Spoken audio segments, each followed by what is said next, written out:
group is going to talk about the education differences between American and China. And I'd like to start with the classroom life in China. Here is the phenomenon I find in the Chinese classroom. In China, the classroom life is always formal and rigorous, and the positions of teaching people are high regarded as the respecting and honorable job.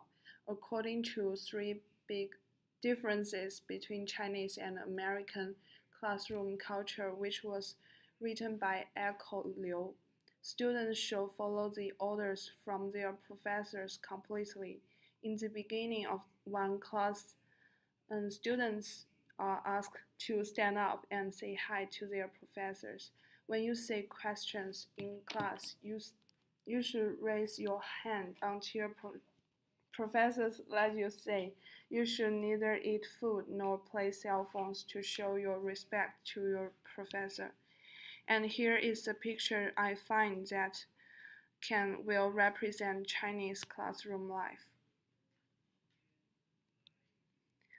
Next picture, as you can see, is the Chinese professor. In China, professors are required to wear formal suits to teach in class. Finishing with the Chinese classroom, let us see the feature of American classroom life. American students and professors are more casual and opening. In Classroom Life, which was written by Nansen in 2005, American professors encourage students to have critical thinking, and professors in American think it's their duties to help students. Professors can not only answer your question in class, but also give you additional help out of class. The professors in American may represent as open, tolerant, helpful, and friendly. As we can see, American classroom life is more freedom than Chinese. Professors in American wear more casual, and students do not need to sit well organized. Chinese teaching pattern is traditional and direct. Students only accept what the teacher teaches and answer what the teacher asks. As a result, students are passive knowledge receivers and lack enthusiasm in learning. So even some students have very good grades, but they lack the ability in knowledge application. That's one of the biggest problem Chinese students have. Also, the behaviors of students in China is controlled and limited hard. For example, before college, every Chinese student has to wear uniform. In America, the uniform is only for some students of private schools. Students can wear whatever they want.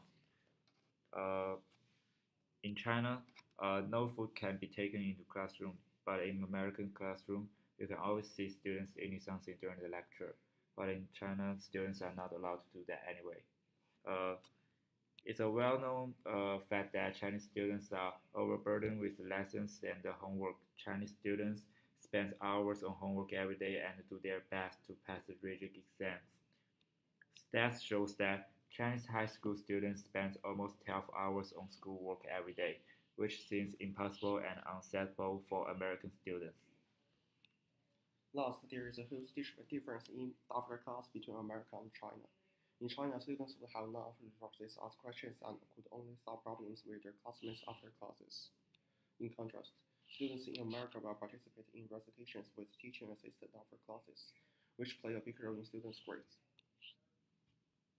For instance, students can discuss their confusion with their TA during the recitation, and in most conditions, TA will help students clear their thinking and point out the mistakes that they made. Moreover, TA will give students their other methods of solving problems, which are different from the methods that learned from the professor during the lecture. Also, there are quizzes in recitations which help students find gaps in their knowledge and push students to catch up with their teaching schedule or develop those points in their quizzes, even significant exams.